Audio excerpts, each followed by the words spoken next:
So yun guys na. Tumigil yung motor. Hindi natin alam kung bakit. Nag-error siya. Ibig sabihin ng motor yun, dalawang motor ng axis na to yun.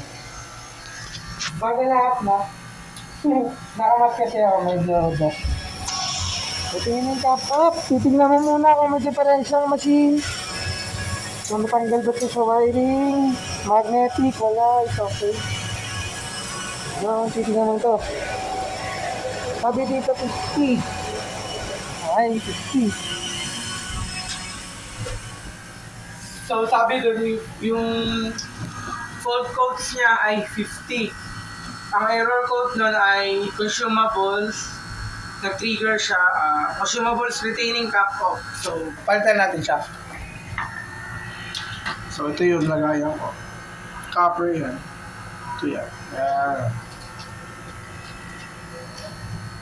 Papalitan natin siya. Okay. Kahit di inoon yan, okay lang yan. Basta mahalaga mapalitan yung cap niya. Kaya ito yung consumables. Ipapakita ko sa inyo kung paano. Dali lang siya gawin.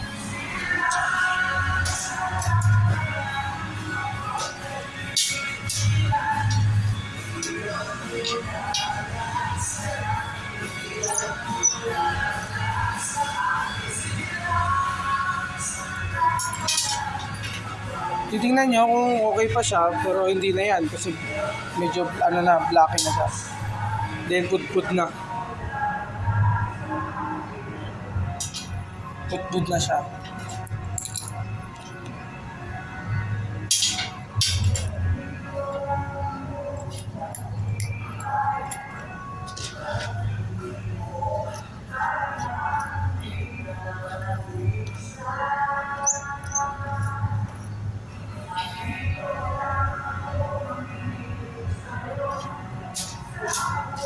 So dapat kapag ni-restart natin yung hyperterm mawala yung number 50.